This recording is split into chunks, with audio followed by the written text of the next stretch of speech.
Introducing Taco Bell's new jalapeno citrus salsa. With bright citrus, real red jalapenos, guajillo chiles. Usually, you add sauce to the food, but when the sauce is this good, the food is just there to get the sauce to your mouth. That rolled quesadilla, not a rolled quesadilla anymore. Now it's a sauce shovel. Taco Bell's jalapeno citrus salsa. Get it with any item on the Cantina chicken menu while it's here. At participating U.S. Taco Bell locations for a limited time only. While supplies last. Contact store for availability. Did you know with the Sam's Club app, you're technically in the club, no matter where you are? Like, this is a club. This is also a club. And this is a club. My bad. Come join us. Sam's Club. Alors le sujet dont on va parler aujourd'hui m'a longtemps passionnée. Passionnée, c'est un mot un peu bizarre pour parler du couple libre et du polyamour, mais je m'y suis penchée il y a quelques années pour une très mauvaise raison, vous allez me dire, et vous aurez raison, sauver mon couple. Bien entendu que lorsque le fonctionnement n'est pas à la base comme ça, c'est très compliqué de sauver son couple en testant le couple libre. Enfin, en tout cas, pour ma part, ça n'a pas marché. Et je vais vous raconter un petit peu dans ce podcast quelles étaient mes intentions, comment ça s'est passé, comment l'a vécu mon conjoint de l'époque et comment on en est arrivé là. C'est Steph de Ponycorn et c'est parti pour un nouveau podcast. Alors on va faire un flashback, c'était il y a 3 ans exactement. J'étais mariée à mon ex-mari Jérémy. Si vous écoutez mes podcasts, vous connaissez Jérémy, j'en parle régulièrement puisque c'est un ami aujourd'hui, il fait toujours partie de ma vie, mais pas du tout en tant que mari ou amoureux. C'est un ami avec qui je m'entends très bien. Et donc, nous sommes séparés, comme vous l'aurez compris. Mais à l'époque, il y a 3 ans, on était donc mariés. Et notre couple battait clairement de l'aile. J'ai tout fait complètement. Si vous avez écouté mon précédent podcast sur le couple fusionnel, couple indépendant, vous comprendrez pourquoi. Étant donné que ça faisait 10 ans qu'on était ensemble, je voulais pas je voulais pas partir sans tout essayer pour sauver mon couple. Et j'ai eu l'idée de pratiquer le couple libre. Et je lui en ai parlé.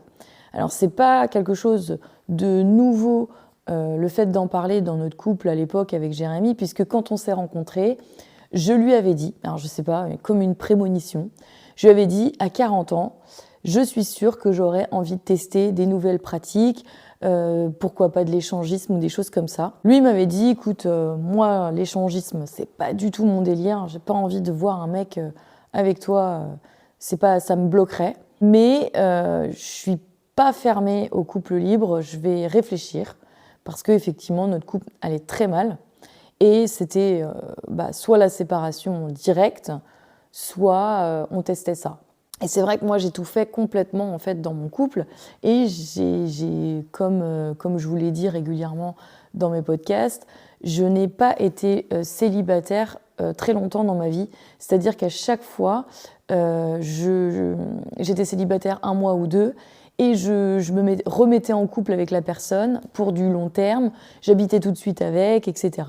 Et ce qui fait que j'ai jamais profité, entre guillemets, de ma jeunesse, j'ai jamais multiplié les conquêtes. À l'époque, j'avais connu 4 hommes dans ma vie et j'avais un espèce de manque, l'impression de ne pas avoir fait ce que j'avais à faire au niveau sexuel, au niveau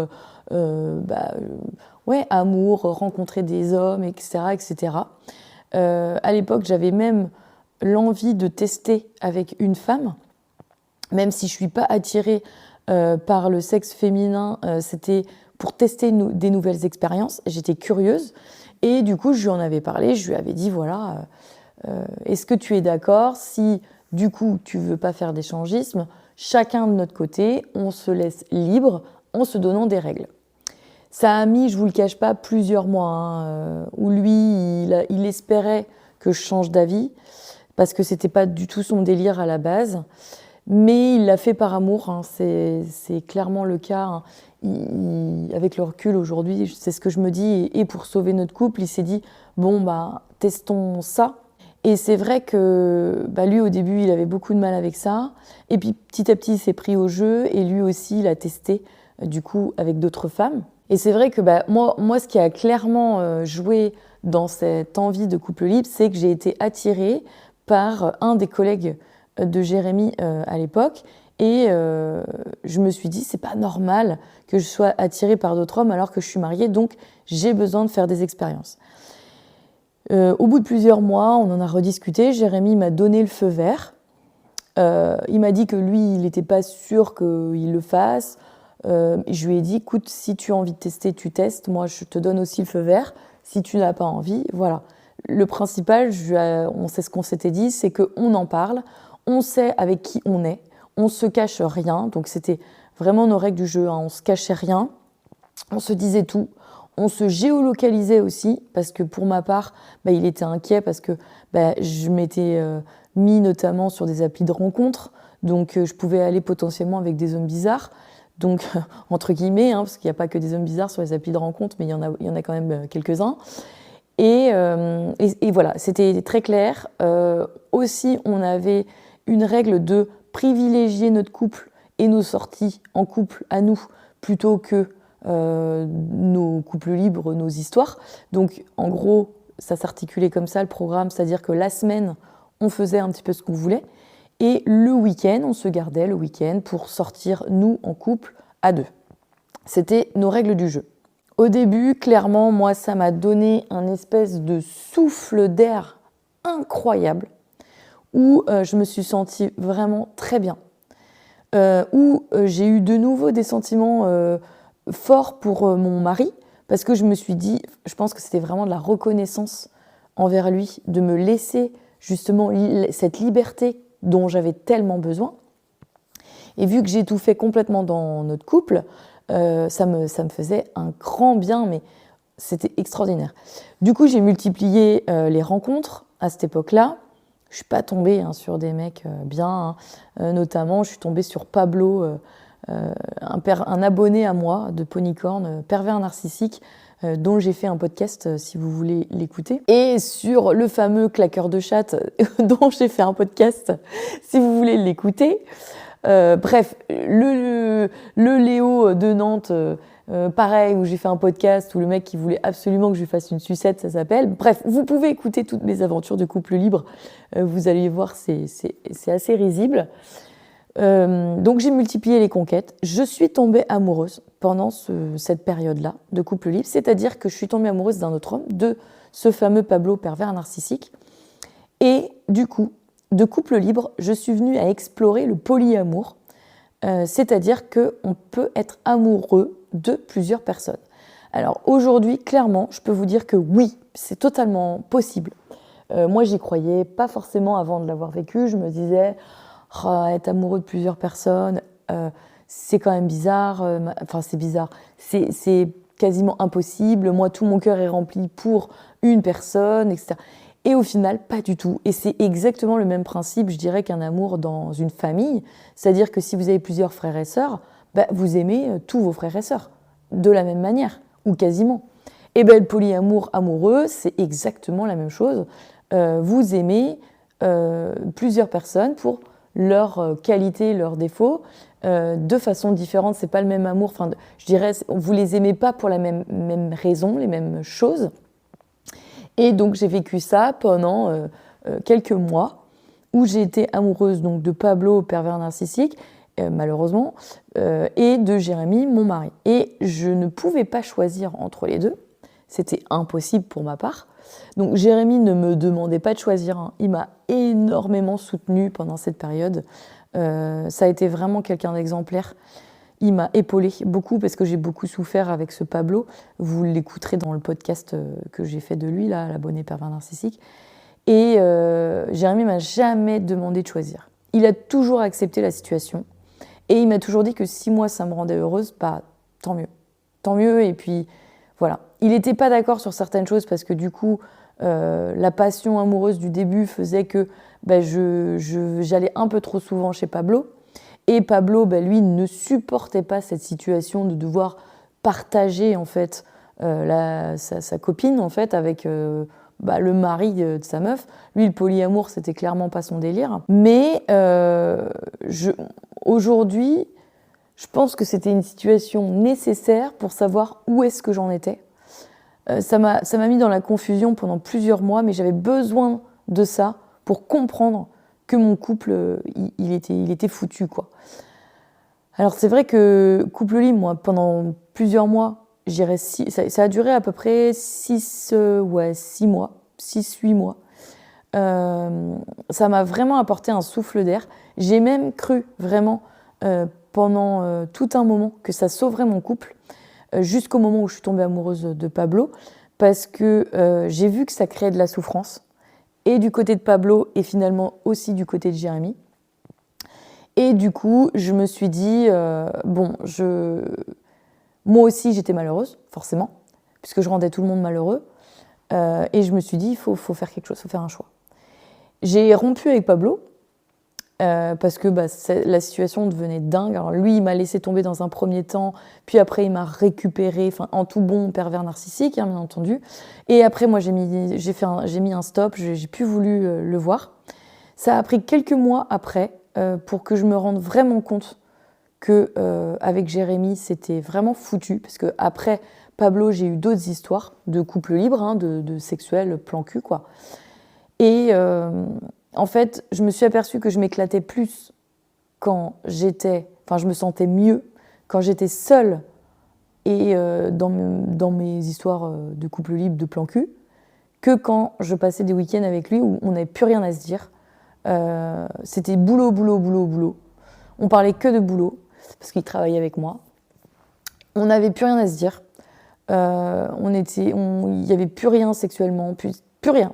Plus rien n'existait. Alors ça avait donné un petit coup de boost au début du couple libre, et ça s'était complètement éteint à la fin. Et là, je me suis dit, il faut faire quelque chose, et j'arrivais pas à le quitter parce que je voyais que lui, ça lui créait une souffrance incommensurable et qu'il espérait que ça marche, etc. Et qu'il avait fait énormément de choses pour que ça marche, pour sauver le couple. Mais aujourd'hui, je suis persuadée que si j'étais restée avec lui, en signe de reconnaissance, entre guillemets, ça n'aurait pas marché de son côté, j'avais dépassé les bornes, j'avais dépassé ses propres limites à lui, et c'était foutu, quoi. Il avait plus confiance, pas une question de confiance, mais pour lui, il y avait quelque chose de brisé, quoi. C'était trop, il y avait trop eu de choses, trop difficiles, trop un passage à vide. Et donc, on a fini par se séparer. Et ce qui a été une très bonne chose, puisque moi, j'ai pu me reconstruire, faire ma vie seule. Enfin, vous pourrez écouter le podcast Couple fusionnel, couple indépendant, parce que j'avais plus d'identité. J'avais qu'une identité dans mon couple, mais en tant que personne seule, j'étais paumée. J'avais plus du tout... je vivais que pour mon couple.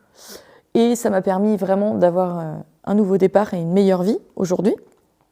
Mais je ne le savais pas encore quand j'ai fait ce choix-là, et ça a été de longs mois et même d'années, puisque ça a duré 2 ans et demi, de souffrance et de travail sur moi, de psy, j'ai vécu vraiment un passage à vide, mais aujourd'hui, c'est vraiment le pied total. Il fallait ça pour que je me sente mieux. Bref, c'est pas du tout le sujet de ce podcast. Le sujet de ce podcast, c'est plutôt de savoir justement si le couple libre ou le polyamour, ça peut, j'ai envie de vous dire, sauver un couple, apporter un souffle nouveau à un couple. Est-ce que lorsque on est un couple, entre guillemets, normal, c'est-à-dire fidèle, monogame, est-ce que le fait de passer à couple libre, ça va vous sauver, vous donner un coup de boost, vous changer votre routine? Alors pour ma part, ça a foiré. Mais ça ne veut pas dire que forcément c'est le cas pour tout le monde, hein. C'est que mon avis, que ma propre expérience. Je pense cependant que pour que ça fonctionne, le couple libre ou le polyamour, il faut que ce soit clair dès le départ entre vous. C'est-à-dire que si vous commencez un couple en étant dans votre optique fidèle, monogame, envie de passer sa vie, un peu comme les manchots empereurs, envie de passer sa vie avec la seule et l'unique personne que vous avez en face de vous, et que tout à coup, vous changez dans votre couple, mais que l'autre personne en face de vous n'a pas pris le même chemin que vous et n'a pas changé, et toujours dans cette optique de monogamie, forcément que ça n'ira pas. Et moi, c'était mon cas. Et Jérémy a accepté pour me faire plaisir, entre guillemets, pour me sauver, pour essayer de sauver quelque chose, parce qu'il voyait que, quoi qu'il arrive, moi, j'avais envie de ça. Mais c'est pas une bonne chose. Si on le sent pas, il faut pas le faire. Il faut pas le faire pour faire plaisir, Parce que c'est là que ça fonctionne. Pour ma part, je suis persuadée que c'est là que ça ne fonctionne pas. Par contre, si c'est une volonté des deux personnes qui ont emprunté le chemin de détester la polygamie, qui ont envie tous les deux au même moment, je pense que ça peut le faire. Et d'ailleurs, il y a des couples qui sont à la base monogames, qui en viennent au bout de plusieurs années, ou pas, à faire de l'échangisme. Et ça se passe très très bien. Et c'est plutôt axé sexuel, il n'y a pas de sentiments, etc. Couple libre, pour moi, je sépare échangisme et couple libre, puisque échangisme, pour moi, ce que ça veut dire, c'est que vous échangez de partenaire, mais que votre conjoint est avec vous. Donc vous partagez un moment. Et je trouve ça limite plus sain, parce que c'est un moment sexuel que vous partagez avec votre partenaire et d'autres personnes. Et auquel cas, votre partenaire partage ce moment. C'est une activité, entre guillemets, partagée, on va dire. Un hobby commun. Et le couple libre, c'est vraiment, vous avez un besoin d'indépendance et vous faites chacun vos petites histoires de votre côté. Ça peut avoir un côté tout à fait positif, puisque comme j'en parlais dans le podcast Couple fusionnel, couple indépendant, ça peut être une activité qui favorise votre indépendance, je dirais. Bon, pour ma part, moi, ça n'a pas fonctionné, mais ça ne veut pas dire que dans votre couple, ça peut ne pas fonctionner. Je dirais qu'il faut tester pour le savoir, mais il faut avoir conscience du risque. C'est-à-dire que si ça ne marche pas, le couple, il est voué à l'échec, de toute façon. C'est sûr et certain. Si l'autre personne accepte pour vous faire plaisir, c'est sûr et certain que vous allez aller à la rupture. Supporter une épreuve comme ça, quand on n'est pas prêt et qu'on n'est pas d'accord intérieurement, c'est forcément que ça ne peut pas fonctionner. Mais par contre, je mets un bémol, c'est-à-dire que si vous en parlez et que tous les deux, c'est une envie commune, pourquoi pas ? La polygamie, dans d'autres cultures, c'est très fréquent. Et ça n'empêche pas que la personne soit très fidèle à toutes ces femmes ou tous ces hommes qu'elle a. Donc, j'ai envie de dire pourquoi ça ne marcherait pas. Après, c'est vrai que le polyamour, c'est encore autre chose. Le polyamour, c'est vraiment les sentiments. Donc, on détache le côté sexuel, même si il est, comment dirais-je, implicitement inclus dedans. Mais ça peut être juste des sentiments amoureux. On a plusieurs amoureux ou amoureuses. Et là, c'est différent. Parce qu'en fait, vous allez partager du temps, des activités, des sentiments avec d'autres personnes. Et là, je trouve que c'est un peu plus border, dans le sens où si vous n'avez pas, dès le départ, mis les choses au clair, avec des limites, avec des règles, ça part en sucette. Parce que l'amour, c'est pas vraiment rationnel, c'est une histoire chimique qui se passe à l'intérieur de notre corps. Surtout le sentiment amoureux au départ, où on est complètement dans la passion et ça nous déborde, c'est là que ça peut être dangereux, en fait, parce que l'autre personne, si elle n'est pas préparée à ça, ou qu'elle n'est pas du tout dans le même optique que vous, ça peut être complètement une source de souffrance, puisque au final, le sexe, c'est une chose. Le sexe, moi, quand c'est un plan cul, j'apparente ça à une soirée entre potes ou entre copines. On sort, on se fait ken, on rentre, terminus. Ça ne nous prend pas du tout le cerveau. Enfin, on fait ce qu'on a à faire, on passe un bon moment. Quand on est rentré, on n'y pense plus. Or, le sentiment amoureux, c'est pas du tout ça. Le sentiment amoureux, ça dure tout le temps.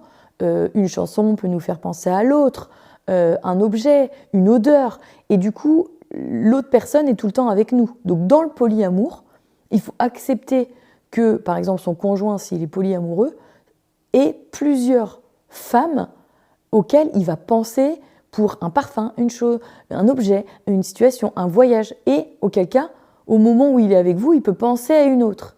Et ça, c'est quelque chose de très border quand on n'est pas prêt et on n'est pas en accord avec ça. Moi, je sais qu'aujourd'hui, je serais incapable d'avoir mon conjoint polyamoureux. Ça serait impossible pour moi. Ça serait une source de souffrance extrême. Je ne pourrais pas partager ça. L'échangisme avec mon conjoint aujourd'hui, j'ai envie de dire pourquoi pas, même si j'en ai pas du tout envie, et que clairement, si une nana touche Flo, je pense que là, je suis un peu jalouse sur les bords, je pense que je pète une pile, parce que c'est mon mec et que j'ai pas envie qu'une autre nana touche son corps.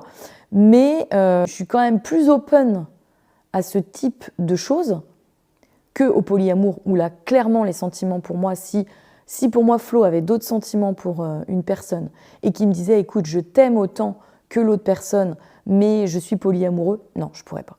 Ça serait trop dur. Ce serait trop dur parce que non, les sentiments c'est tellement fort, je trouve. Et moi, aujourd'hui, j'aime tellement Flo et on est tous les deux raccords sur notre schéma de couple. C'est-à-dire que je ne m'autoriserai pas et je n'y pense même pas et j'en ai même pas l'envie d'avoir des sentiments pour une autre personne. Ça m'est déjà arrivé dans le passé. Donc je sais que c'est possible d'être amoureuse de plusieurs personnes, mais aujourd'hui, je n'en ai pas envie. Pourquoi ? Parce que j'ai un mauvais souvenir forcément du polyamour, ça s'est mal passé, ça a créé des souffrances, donc j'ai pas envie, autant à moi qu'aux autres. Et deuxièmement, Flo me comble totalement, sur tous les points, au niveau amoureux, au niveau sexuel, au niveau amical, puisqu'on est potes. Enfin, c'est ça qui est génial avec Flo, c'est qu'on est autant potes qu'on est amoureux, qu'on est partenaire sexuel, et sur tous ces trois plans-là, on s'entend extrêmement bien. On est capable de parler de tout, on n'a aucun tabou. Et ça, franchement, ça m'est rarement arrivé dans ma vie, c'est-à-dire que je parlais toujours beaucoup avec mes copains, mes chéris, mais il y avait toujours des sujets, notamment le sujet sexuel, on ne va pas se mentir, où c'était un petit peu plus tabou pour moi et pour mon chéri à l'époque, mais mes chéris. Et j'ai rarement parlé sans tabou, sans langue de bois, de la sexualité avec mes chéris. Et aujourd'hui, avec Flo, mais on en parle comme si j'en parlais à une copine. Les meufs, vous voyez totalement ce que je veux dire. C'est-à-dire que j'ai zéro tabou. Lui, il a zéro tabou. Et on parle de notre sexualité comme si on en parlait à mes potes, et lui, à mes potes filles, à mes copines, et lui, pareil. Donc en fait, on échange sur notre sexualité de façon hyper fluide. Et ça, c'est extraordinaire, parce que du coup, ça a créé une complicité, et ça donne une amélioration dans nos pratiques, parce qu'on est vraiment au cœur de ce qu'on souhaite, et de ce qu'on aime faire, etc. Et donc ça, pour moi, c'est une nouveauté. Vous allez me dire, mais meuf, en fait, t'as loupé ta vie. Ouais, peut-être, franchement, c'est une nouveauté parce que c'était plutôt tabou dans mes couples avant. Et avec Flo, c'est un peu la seule personne avec qui je n'ai aucun tabou et j'en parle librement. Mais on peut aussi philosopher sur des trucs très intellectuels parce que Flo, c'est quelqu'un de très cultivé, très cérébral. Et moi, j'adore ça chez les hommes. On se tape des fous rires parce qu'il a beaucoup d'humour et moi aussi. Donc, on fait des conneries, on est très fêtards. On partage beaucoup de choses en commun, des valeurs, mais aussi du sport, des hobbies, enfin bref. Et c'est vrai que je suis très complète dans mon couple. Je suis complètement comblée. Et je ne me vois pas avoir besoin de partager autre chose avec un autre homme, notamment en sentiment, en polyamour, je parle, pas en sexualité. Et je trouve, ce n'est peut-être que mon avis, et peut-être que vous pratiquez le polyamour et vous allez m'envoyer des DM sur Insta en me disant « Mais Steph, tu racontes n'importe quoi, c'est pas du tout ça !» Mais à mon avis, le polyamour, c'est quand on a un manque, par exemple, chez quelqu'un. Je dis n'importe quoi. On est marié à une personne, cette personne, par exemple, au niveau sexuel, ne nous convient pas. Mais non, même sexuel, c'est un mauvais exemple. Par exemple, nous, on adore les voyages. Enfin, moi, j'adore les voyages et mon conjoint n'aime pas les voyages. Un exemple, lambda. Eh bien, peut-être qu'on va trouver cette passion du voyage et cette connexion du voyage chez un autre amoureux. Ce qui fait que le polyamour, pour ma part, c'est ce que je pense. Je ne sais pas si vous allez voir où je veux en venir. Mais ça comble un manque qu'on a chez un de nos partenaires. Et après, le polyamour, je sais qu'on peut en avoir 2, 3, 4, 5. Il n'y a pas de chiffre précis du nombre d'amoureux qu'on peut avoir. Mais admettons, eh bien, chez chaque amoureux, on va trouver quelque chose qui nous manque chez l'autre. Et tous nos polyamoureux vont faire une entité qui nous comble. Moi, je pense que c'est ça le polyamour.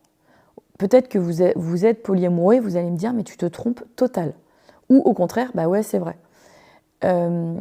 Moi, j'ai la chance aujourd'hui que Flo me comble à tous les points, mais peut-être au fur et à mesure de notre vie, je vais prendre un chemin différent, je vais évoluer, puis lui va évoluer différemment, puis peut-être qu'on va avoir un manque à un endroit, on n'en sait rien.